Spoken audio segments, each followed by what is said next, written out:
Bonjour ou bonsoir les amis de YouTrading, donc c'est Denis de Pépitor. Nous sommes le 17 février et on va un peu parler de ce qui s'est passé cette semaine, surtout sur les small caps, et on va essayer de regarder un peu comment réagissent les small caps avec une variation du CAC. Donc on va passer directement au graphe. Commençons donc par le Nasdaq. Donc le Nasdaq, en fait, on a les trois bougies qui nous intéressent pour cette semaine, lundi, mardi, mercredi. On voit qu'on a une consolidation en fait en 3 jours, une consolidation qui est assez faible de euh, de 1,55% à peu près. Aujourd'hui, on perd 0,71. Sur le CAC, on perd 0,36. Lundi, on a ouvert en gap et on a franchi les plus hauts annuels sur 5713.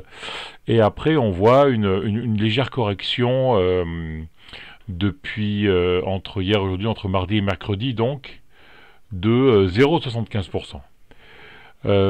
Sur le CAC Small, c'est à peu près la même chose. On a fait un plus haut lundi. Mardi, c'était bien parti aussi. On a ouvert sur un plus haut. Et là, on est venu fermer le gap. Et on a fait une correction de 1,91%. Pourquoi je vous montre les pourcentages? Parce que vous verrez ce que ça représente, c'est 0,3, c'est 0,7, c'est 1,5 sur les small caps. Maintenant, on va passer sur ma liste de small caps. Voilà. Donc ma liste de small caps, on voit Gossin, Acheter Loué, Lysogène, Genoway, tout ça. Et qu'est-ce qu'on s'aperçoit? On s'aperçoit qu'aujourd'hui, ça a beaucoup baissé. Moins 6, moins 4, moins 4, moins 4, moins 2, moins 9, plus 11, plus 4, moins 8, moins 5, moins 4, moins 6. Qu'est-ce qui s'est passé? En fait, moi j'ai l'impression que les CAC, que les small étaient très hautes. Et au moindre mouvement des indices, les petits porteurs ou les institutionnels sortent. Parce qu'à mon avis, il faut qu'on aille vraiment chercher plus bas un niveau pour que ce soit intéressant. En gros, les smalls sont trop hautes. Donc nous allons voir quelques actions en détail pour voir ce qui s'est passé pendant ces 2-3 jours, pendant ces semaines, où le marché avec les CAC, avec les small, monte mais en crabe, et on a l'impression que tous les rebonds sont vendus. Enfin, c'est l'impression que moi j'ai, que depuis 2-3 semaines, ça monte, mais très difficilement. Là, on avait une résistance oblique baissière qu'on a cassée hier en fin de séance sur une news. D'ailleurs, sur Gossin, c'est bizarre. Les cassures graphiques, les points intéressants, sont toujours faits avec des news. Donc, je ne sais pas si le service communication de Gossin fait attention à ça, mais à chaque fois, c'est fait sur des news et ça fait des accélérations très importantes. Mais on voit un peu aujourd'hui, les moins 6, moins 3, il n'y a pas eu de continuité sur cette impulsion. Si on passe sur le 1 heure, on voit bien cette impulsion là. On voit qu'on a passé un niveau très important qui est la M200 1 heure, hier en fin de séance. Donc ça, c'est les deux bougies de 16 heures et de 17 heures avec la news. On a cassé un dernier plus haut. Aujourd'hui, on est venu faire un pullback dessus. On l'a traversé, on a essayé de revenir, et par contre, ce qui est très intéressant, c'est qu'on n'a pas cassé la M200 1 heure. On a juste méché, on est allé prendre appui sur la M20. On a eu une M7 descendante, une M20 montante, la M200 en soutien.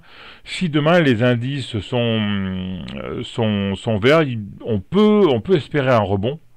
Et pourquoi pas essayer une entrée sur les cassures des 10,50 pour ceux qui sont vraiment très des scalpers, ou alors attendre la cassure des 18 qu'on a hier.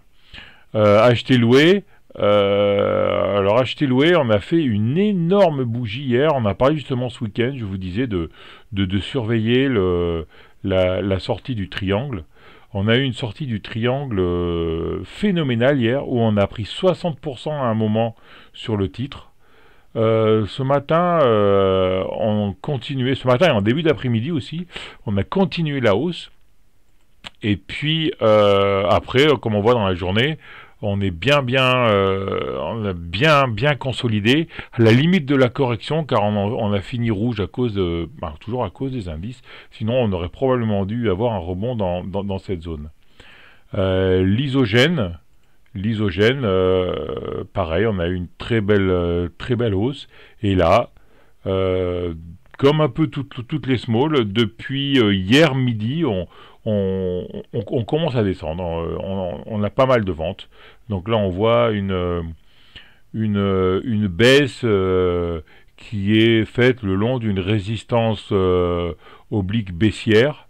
On est venu chercher le premier gap à 3,69. On est en train d'aller chercher le deuxième gap à 3,36. Faudra voir ce qu'on fera ici demain. Peut-être qu'on va essayer de construire un possible rebond, de faire une petite dérive latérale, etc. Et il faudra vraiment surveiller le passage de cette robe si les indices remontent pour pouvoir repartir sur une hausse. Genoway ensuite. Donc Genoway, on avait fait le plus gros du travail, c'est-à-dire on a cassé une résistance oblique baissière moyen terme qui date d'avril 2000. On est venu faire un pullback dessus, on est reparti, on a cassé les plus hauts lundi. Là normalement, ça devait partir avec une belle M7 en soutien, et puis encore les indices. Nous a fait faire un repli aujourd'hui de 3,90%. Comme je vous disais, le marché est très nerveux et pas facile de tenir des hausses. Donc demain, si les indices se retournent, il faudra voir si on arrive à faire un rebond sur une M7 ou alors sur le 1 heure. On a la M50 en soutien qu'on est déjà venu titiller une fois là, qu'on a même méché, où on est bien reparti. Biofitis, qui avait fait un parcours magnifique depuis septembre 2020, plusieurs annonces, là une annonce d'entrée possible sur le Nasdaq, entrée sur le Nasdaq, et à partir de l'entrée sur le Nasdaq, c'est un peu la déconfiture en fait, hein. On chute pas mal. Aujourd'hui, moi j'ai essayé de payer le gap. Ça n'a pas marché, ça a bien traversé, donc j'ai pas gardé l'action. Il y avait le ventre dans le dos avec les indices. Biofitis est une action très volatile, j'ai pas voulu prendre de risques. Là on commence à prendre la bolle inférieure. La M7 est vraiment très descendante. La M20 est descendante également. Je pense que ça risque d'être en délit. On commence à être vraiment une début de tendance baissière. Il faudra faire attention à mon avis. Et sur le 1 heure, on a la résistance oblique baissière qui donne une tendance baissière très court terme. Spinguard ensuite. Donc on avait cassé l'oblique que je vous parlais ce week-end. Lundi on avait fait une hausse, encore 60%. Sur les actions que j'ai proposées ce week-end, c'est quand même la deuxième qui est 60%. Donc j'avais soit de la chance, soit des configurations graphiques intéressantes avec des breakouts qui se sont faits. Et là pareil, correction encore depuis 2 jours.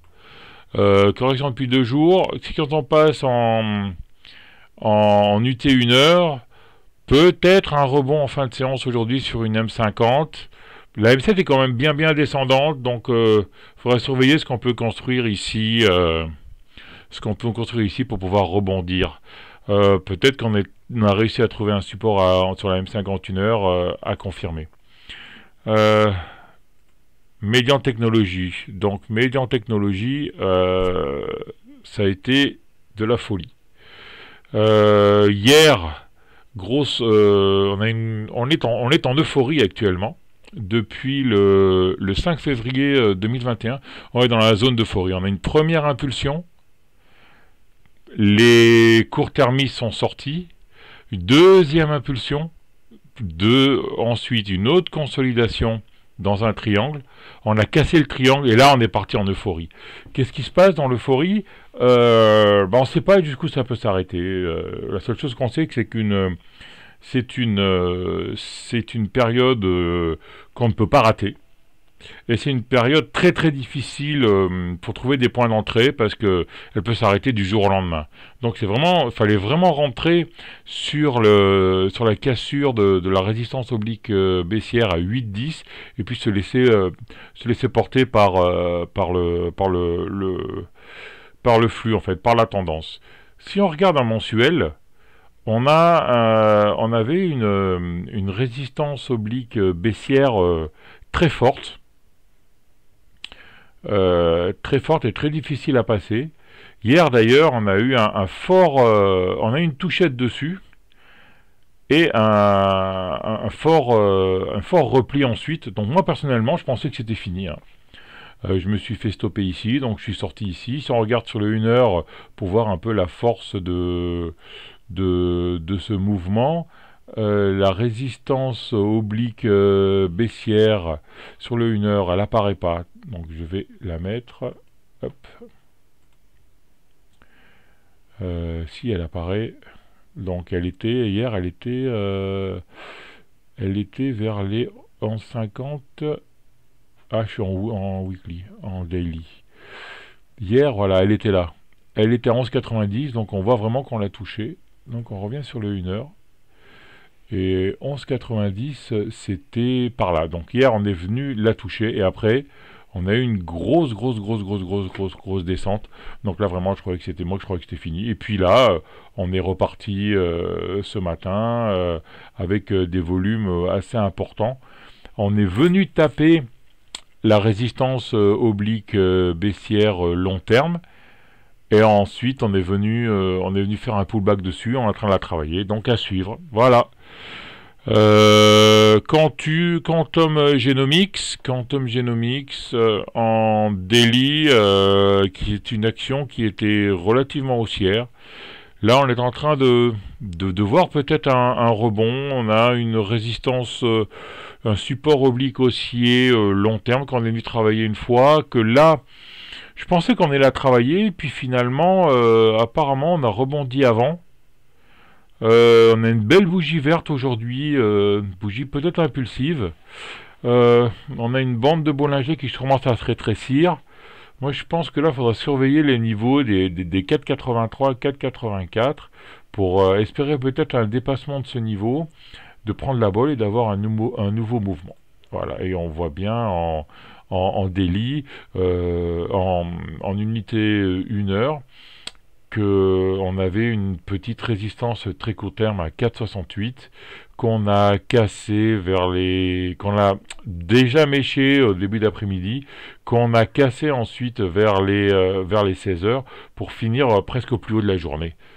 À surveiller donc le dépassement des 4,84 et à remarquer aussi qu'aujourd'hui on a enfin passé la M201 heure. Voilà, c'est un peu tout ce que je vous propose pour aujourd'hui. On se voit rapidement pour parler encore un peu de small caps et pour parler un peu de trading. Merci les amis du trading, au revoir.